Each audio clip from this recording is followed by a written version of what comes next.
ये देखिए दोस्तों, प्री बोर्ड का जो कि मैथ का पेपर है कक्षा 10 का, ये कि जो कि यहाँ पे हमने अपने कॉलेज में कराया है। तो इसी हिसाब से आपका जो बोर्ड एग्ज़ाम का यूपी बोर्ड एग्ज़ाम का पेपर है वो भी इसी टाइप से होगा। ठीक है, इसी टाइप के क्वेश्चन आएंगे उसमें। तो ज़रा ध्यान से देखिएगा इसको। अगर चैनल पर पहली बार आए तो सब्सक्राइब जरूर करें, क्योंकि मैं ऐसी इंटरेस्टिंग वीडियो आपके लिए लेकर आता रहूँगा। तो सबसे पहले देखिएगा, इसमें आपके जो 20 क्वेश्चन है आपकी, ये जो 2023 में जो प्री बोर्ड का पेपर हो रहा है, यहाँ पे 2023 का ये है प्री बोर्ड का पेपर है। तो इसको आप ज़रा ध्यान से देखिएगा कौन कौन से क्वेश्चन यहाँ पे आए हुए हैं।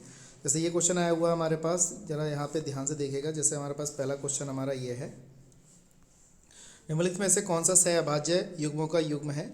तो इसमें सबसे पहले इंपॉर्टेंट बात यहाँ पे ये है कि हमारे जो क्वेश्चन है वो 20 क्वेश्चन तो हमारे अलग हो गए हैं, और 50 क्वेश्चन का ये हो गया है थ्योरेटिकल, यानी कि टोटल नंबर हमारा 70 का हो गया। ठीक है, इस टाइप से। और 30 नंबर जो है आपके वो कॉलेज से मिलेंगे। तो आपके ये 100 नंबर का पेपर कंप्लीट है यहाँ पर। ठीक है दोस्तों, कैसे होगा, कैसे यहाँ पे आएगा, कैसे आपको सॉल्व करना है, ज़रा ध्यान से समझिएगा। ठीक है, तो सबसे पहले हमारे पास जो क्वेश्चन है पहला वाला ये है, कौन सा सहभाज्य संख्याओं का युग्म है। इसमें 4 ऑप्शन दे रखे हैं, तो आपको इसमें से आंसर पता होना चाहिए।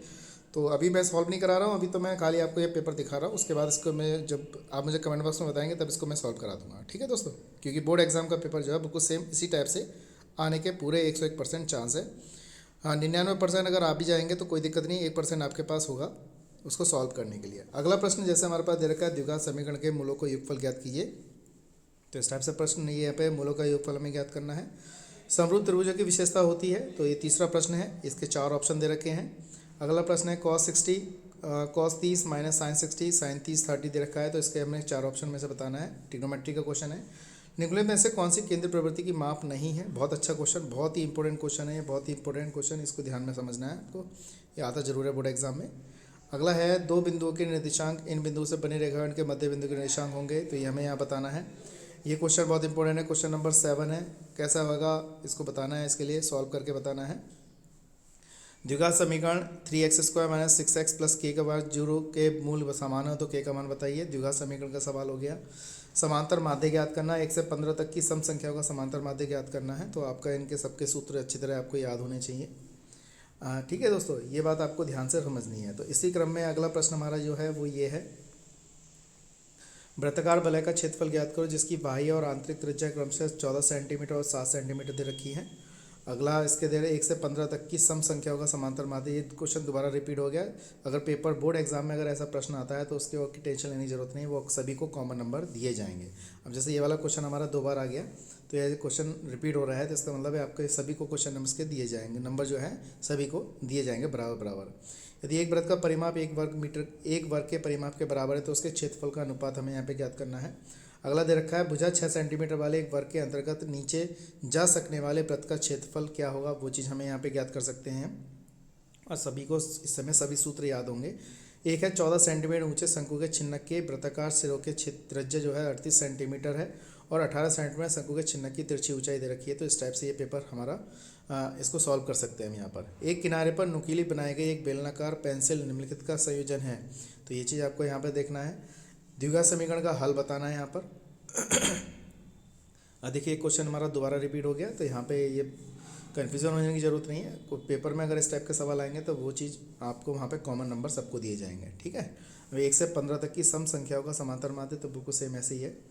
18वां प्रश्न हमारा ये सब ऑप्शन है, OMR सीट में भरने वाले क्वेश्चन है, तो इसको यार ज़रा ध्यान से देखिएगा।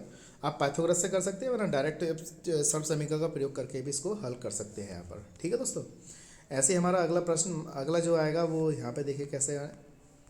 यहाँ पे 2-3 प्रश्न हैं जो ज़्यादा रिपीट किए गए हैं, ऐसे ये भी रिपीट हुआ है, तो इसके भी आपको कॉमन नंबर दिए जाएंगे। ठीक है, अगला है, वर्गीकृत आंकड़ों का माध्य ज्ञात करने के लिए x बराबर इतना दिया हुआ है, तो ये आपको याद होना चाहिए सूत्र। अब यहाँ से हमारे जो हैं थ्योरेटिकल क्वेश्चन शुरू हुए क्वेश्चन नंबर 1 से, और ये क्वेश्चन पहले जो 1 नंबर के आते थे अब वो 2 नंबर के कर दिए। इसके अंक कितने कर दिए हैं, 2 नंबर के अंक कर दिए गए हैं यहाँ पर।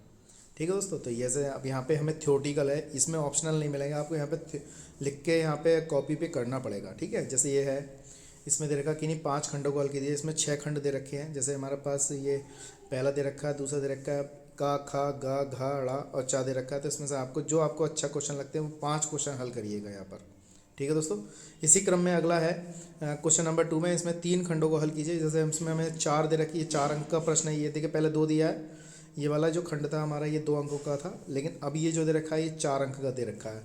20 पूर्व पिता की आयु पुत्र की आयु की 4 गुनी थी, तो ये वाले हमारे 4 इसमें 3 खंड करने हैं, यानी कि 4 यानी कि 4 तिया 12 अंक हो गए। आपको जो क्वेश्चन अच्छा लगता है वो क्वेश्चन आप यहाँ पे कर सकते हैं। ठीक है दोस्तों, बात समझ में आ गई। इसी क्रम में हमारा अगला जो है, इसका अगला पोर्शन है, लास्ट वाला पोर्शन है, वो कैसे करते हैं ज़रा ध्यान से देखिएगा। तो यहाँ पर ये वाला है, इसमें जो है ये भी 4 अंक का दिया रखा है। यहाँ पे 2 अंकों के वर्गों का अंतर 180 है। छोटी संख्या का वर्ग बड़ी संख्या के 8 गुना है। दोनों संख्या ज्ञात कीजिए। इस टाइप से है। 14 सेंटीमीटर त्रिज्या के एक वृत्त का 6 सेंटीमीटर त्रिज्या के एक केंद्रीय वृत्त के लिए स्पर्श रेखा खींचनी है। ये भी बहुत अच्छे प्रश्न है, ये यहाँ पे आते हैं। देखिए, इसमें माध्यिका पर आधारित प्रश्न आया है ये वाला। ये तो हर उसमें आएगा ही आएगा, आपका 4 नंबर में ज़रूर पूछा जाएगा, तो जैसे यहाँ पूछा गया है। अगला है, आंधी आने से एक पेड़ टूट जाता है। हाइट एंड डिस्टेंस का क्वेश्चन है, इसको ज़रा ध्यान से समझिएगा। और ये वाला क्वेश्चन तो बहुत आता है, इसको आप सीरियसली लेके पढ़िए, रहमान वाला। ठीक है ना। अगला है, 5 सेंटीमीटर भुजा वाले समबाहु त्रिभुज की रचना कीजिए, और ये हमें त्रिभुज की भुजाओं के अनुपात में अनुपातिक रूप में करना है। और इसके बाद ये हमारे जो क्वेश्चन है ये 8 नंबर के हैं सर। देखिए, इस क्वेश्चन नंबर ये आए थे, क्वेश्चन नंबर 4 में ये 8 प्रश्न का एक को हल करिए।